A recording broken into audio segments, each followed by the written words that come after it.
Hey y'all, been thinking about this. I'm obviously I've made enchiladas before. I made a video on that, and I've even made shredded beef enchiladas before, but I've never done it this way.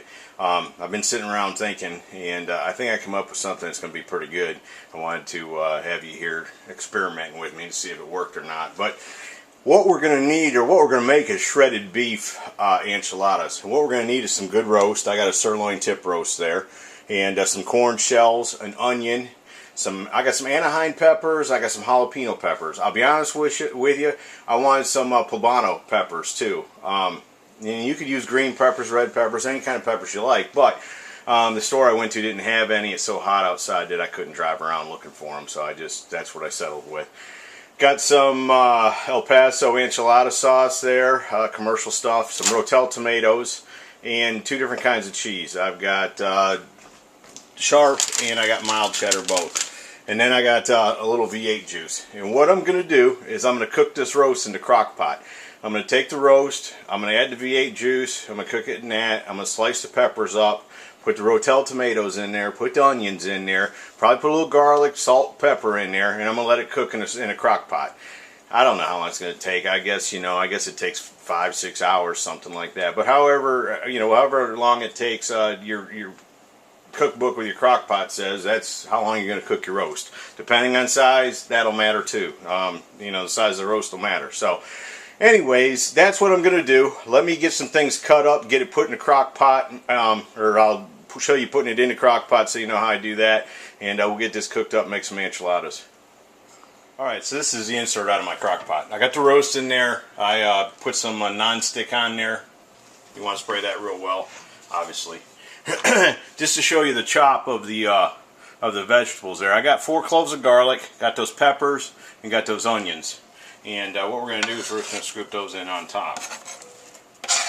Now these are going to cook up with this roast, but in the end we're going to strain these vegetables back out of it and shred it up with the beef, and that's what we're going to roll in the enchiladas. So keep that in mind when you're picking peppers and things like that. And then I got some V8 juice. I've actually watered that V8 juice down just a little bit. You want to put about a cup of water in there. V8 juice, whatever you want to use. And then I'm going to put these Rotel tomatoes. I just love Rotel tomatoes. And put those on top. Just like that. Alright. And then I'll put it in the crock pot. I'm going to start it out on high. Probably keep it on high for an hour or two and then cut it back to low. Monitor it every few hours, and I think it's going to take about 5 or 6 hours to get it done. And after that, we'll make some enchiladas. They should be good. All right, I ended up cooking that on in a crock pot for, like I said, on high a couple hours, and then after that, probably start at 4. It's 11, about 7 hours. All right, and I wish y'all had smell-o-vision. I wish you could smell this. This stuff is just incredible. I'm gonna pull this out here. It's late, so I'm not going to make this today. What I am going to do, though, is put it in the refrigerator and see them peppers and all, they cooked up nice. So, you see me, we took the roast out. Got it out. Yes, that looks very good. And again, I wish y'all could smell it. It smells just incredible. And then what I'm going to do is take this broth. Because when I make these enchiladas, I don't want them to be too watery. So, what I'm going to do then is take this right here, run it through a strainer. Let's turn this camera. There we go. Make a slight adjustment on the fly. So, that's what I'm going to do. And you see I got it in a bowl. I'm going to put it in the refrigerator overnight. You necessarily wouldn't have to do this because, if you wanted to make your enchiladas now, you could. It's just gotten late on me. But when we come back, I'll show you what I have in mind how to make the filling. Man, I've been thinking about this all night. I got up, first thought on my mind this morning was these shredded enchiladas, these shredded beef enchiladas. I thought, boy, they're going to be good. So what I did is I pulled the meat out of the refrigerator, and I'm going to show you how I'm going to make the filling. All right, it's been in the refrigerator all night long, so I just put that meat in, warmed it up just a tad to get it to pull a little easier. Hopefully it pulls a little easier.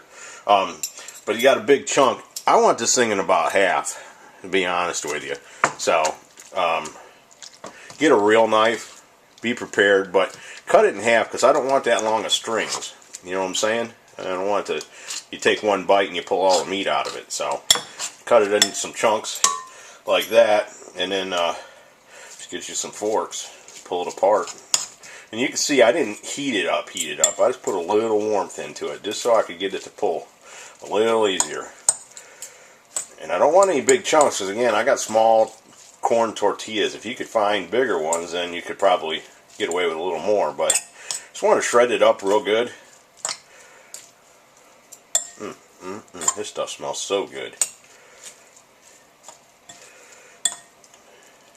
And this is, you know, this next step, this is going to be to your liking. So you get that shredded up real well. And now let's take some of these onions and tomatoes, some of these peppers. Yeah, there again, try to be prepared. Be like me, hungry, trying to put this together. Look at that. Tell me that's not going to be some good enchilada mix right there. Stir that up really well. This other half of this meat, I'm probably going to turn into barbecue beef. Because this filling, this stuff will go a long way. Find out something good to do with these peppers and these onions. But, look at that. Oh, man. Sometimes, boy, it's lucky. I'm lucky. I tell myself all the time, brother, it's a good thing you know how to cook. Yeah, a little fat in there. Let's get that out. Throw that out of there. Look at that. Alright, let me reset and get my tortillas and stuff ready, and we'll come back roll these things up. I think we're going to make something that's pretty good. Alright, so I've taken my shells. I put them in the refrigerator like an idiot last night, so I hope that didn't ruin them. But, just take your shell. Let's lay some of this filling. Man alive. I know I keep going on about it, folks, but I've been thinking about it, and it looks like I thought it would look. So, let's turn them up.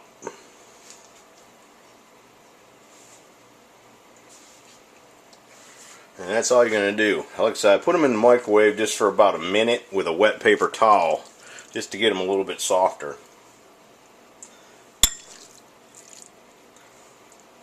Stuff them pretty good though. You don't want to roll them up tight, you just want to kind of fold them over because they'll tear. Alright, well, I'm not going to make you sit here and watch me roll all of these, but I think you get the idea, you get the drift. Just make up some filling however you want to do it. But do one more here, man. Alright, well, let me get the rest of these rolled up, and then I'll show you what we do next. Alright, we got them rolled up. Everything worked out just fine. Almost perfect. So we're just going to put some enchilada sauce on them now. I don't know if I'm going to need 1 can or 2. You know, I need about 1.5 cans. That's what I really need. And I hate when I have to do that, because then I have to figure out what I'm going to do with this other half a can. But, I'm not going to shortcut the recipe. So,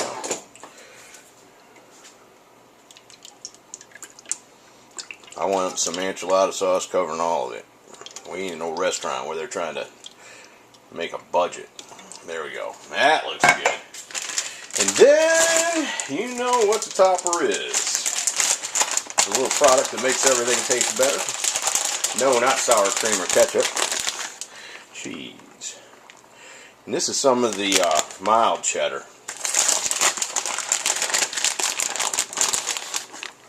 Put a good helping of that in there. And let's throw some sharp cheddar in there. Give it a little bite. Then what I'm going to do is I'm going to cover it in tin foil and put it in the oven on 350. I'll probably cook it for, I don't know, 45 minutes just to make sure everything blends together real well. So, there you go. That's going to be nice. That's going to be real nice. Let me get it wrapped up, get it cooked. When we pull it out, we'll take a look at it, see what we got. I cooked them at 45 minutes for at 350, so let's pull out this, see what we got. Oh, man. Ooh-wee. Look at that, would you? All right. Well, let me get a serving pulled out here. and get it ready, and we'll take a taste test, see what we got. But there again, I just wish you all could smell this, because it is smelling so good. There you go. A little sour cream, a bed of lettuce on it.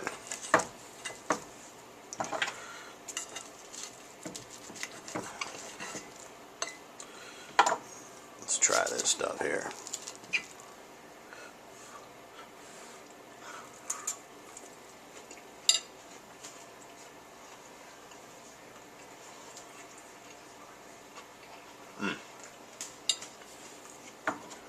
Oh, that's real good. Like I said, I'd made them before, but the more I got thinking about it, I just cooked up the roast, mixed in some, like taco seasoning with it before and made them that way. But I figured this would be pretty good, and it is. So, not that hard to make. Give it a try. I think you'll enjoy it. Let me know. So, oh, it's hot.